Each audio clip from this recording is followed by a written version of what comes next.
Oga Ten Hag, good morning, sir. Thank you. Ever since you lose your first 2 EPL games, you don't win the remaining 4, including Arsenal with the top table. What do you define for here? I won't make sure say you answer all the questions correctly. Meaning? Reporter, continue your question. Okay, sir. Oga Ten Hag, with your current EPL win streak, you dey confident say you go fit extend them against City? Of course. City now are junior brothers. Junior brother wey dey knock their senior brother up and down. Oh my God. What do you dey talk? You never see when junior brothers dey bully their senior brothers? Why you dey spoil my interview? I say make I enlighten you on that fact. Oga Ten Hag, Haaland dey currently terrorize and terrify defenders for all of Europe. How you dey plan contain am? Haaland na the kind striker wey need supply chain. If we cut off Foden, De Bruyne, Gundogan, Silva and the rest, Haaland no go see ball score. How you wan take out all his suppliers? I no fit tell you my secret. That is because you no get. Wetin dey worry you now? I know they like people wey dey lie. No be yesterday why I ask you this same question. You say na God go do am for us. Why you come dey talk am for here? I believe say our fans deserve the truth. All the wins wey we don dey win, na God though, no be coach work. Oya comot for here. You carry jazz for mouth. Oga Ten Hag, Ororo go start the next match. Next question.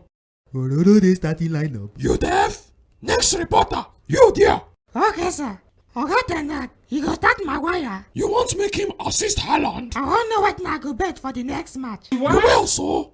What of C-boy? This interview don't tire me. Come back here. Where you think say you dey go? I must start that match oh. Ororo no dey disturb me. I dey plan for City. Kochi, na skipo. Come inside. No waste my time. Kochi, good day, sir. How you dey? Wetin carry you come? Kochi, I wan request for your favor. Wetin be that? Kochi, I believe say if you allow me start our derby match against City, I go surprise you. You dey surprise me every time you play match. And I know they like your type of surprise. But Kochi, I need to prove myself. Fans don too talk rubbish about me. You don already prove yourself. The issue be say, I no know your next move. Every match, you go dey invent new mistakes. But Kochi, failure na the path to success. No be for this club. You fit go fail for another team. Your philanthropic work big pass this club. But I need to regain the trust of Man U fans. You no need to regain anything. Kochi, abeg na. You dey immune to offside traps. If you foul your own teammates, ref no go blow. You dey very valuable to our rivals. But your teammates dey fear you. Haba Kochi. Your ability to play for both teams at the same time dey marvel me. I no get problem with you. Na just your ability I get problem with. You dey make the game of football look too easy. Only say na your opponents go happy go house. Kochi, abeg, just give me one more chance. If to say na charity match we dey play, I for play you 90 minutes. Speed for light play against you.